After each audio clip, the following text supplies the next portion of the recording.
আধুনিক যুগের ছেলেমেয়েরা একটু শোনো, মন দিয়ে শোনো, অনেক কিছু জানার আছে, সেটা একটু শোনো। একান্নবর্তী পরিবারের মোটা রুটির দিস্তা ছিল, ফাটা কাপে চা ছিল, কাঠের পিঁড়িতে বসা ছিল, মাছের ছোট্ট ছোট্ট পিস ছিল, আর সুতোয় কাটা ডিম ছিল। মাংস দুদিন মাসে, এটা অবশ্য অনেক পরিবারেই ছিল।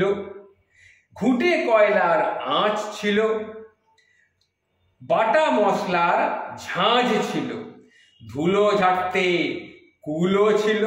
কুলো এখন অনেকে ছেলেমেয়েরাই জানে না কুলো কি জিনিস। ধুলো ঝাড়তে কিন্তু কুলো ছিল। আর কাঁসার থালা বাটি গ্লাস ছিল, তাল পাথার পাখা ছিল, মাটির কলসির ঠান্ডা জল ছিল। আর নিজে ঝগড়াঝাটি ছিল নিত্য, কিন্তু সব শেষে কিন্তু একটা আলাদা সুখ ছিল, তৃপ্তি ছিল, শান্তি ছিল। আহা, আমাদের সেই সময়টা কি জীবনই না ছিল।